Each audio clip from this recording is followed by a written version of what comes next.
Hey friends, my name's Erick Sorensen. I'm a pastor at Hillside Church in Roxbury, New Jersey, as well as a contributor to 1517. But before all that, I was a church planner in New York City in the borough of Manhattan, and through that experience, I had the opportunity to talk to scores of neighbors and strangers out on the streets there, really with the point of sharing the gospel. And as a result, I was able to glean a few things about how to share my faith without feeling too weird about it, without being too awkward, and I figured I might share that with you today, that it would be a help in your exchanges with your friends and neighbors. So here's 5 quick principles for doing just that. Number 1, seek to be a friend rather than a hunter.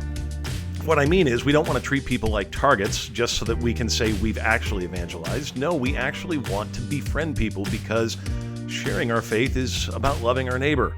Loving our neighbor means being a friend to our neighbor. Seek to develop a relationship rather than just treating them as a one-off for a 5-minute conversation.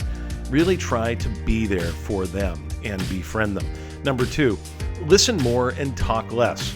Now, this is not me saying preach the gospel and if necessary use words. I'm not a big fan of that phrase.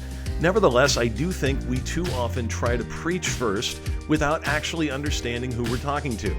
If people get the sense that you actually care and that you really are listening to them, you'll be amazed at what they're willing to share. You'll be amazed at how much they're willing to open up to you. Yeah, of course, not all the time. Sometimes they're going to tell you to take a hike, but nevertheless, you'll be blown away at how much people will share if they get the sense that you actually care. Number 3, say I don't know if you don't know, but try to know. It's fine to just acknowledge if you don't know something, if you don't have an answer to their question. Heck, I'm 14 years into pastoral ministry, and there's still plenty of stuff that I don't know that I have to go back and check on if somebody asks me a stumper. It's normal.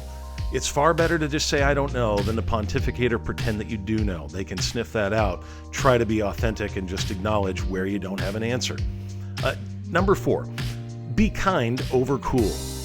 It's fine if you're cool. It's fine if you're hip. I'm sure some of you watching this are far more cool and far more hip than the guy who's talking to you right now. But always seek to be kind. Always seek to be gentle and compassionate and respectful to the people you're talking to. Don't take a combative spirit as you're talking to people. I mean, you might actually have opportunities to confront them about real issues in their life and real issues in the world that will in fact lead them to see their need for forgiveness.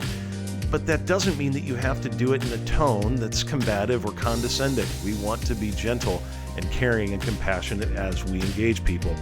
And then 5thly, and maybe most important, keep the main thing always. In other words, always be looking for ways to talk about Jesus. Believe me, opportunities will avail themselves if you're really listening, if you're really paying attention.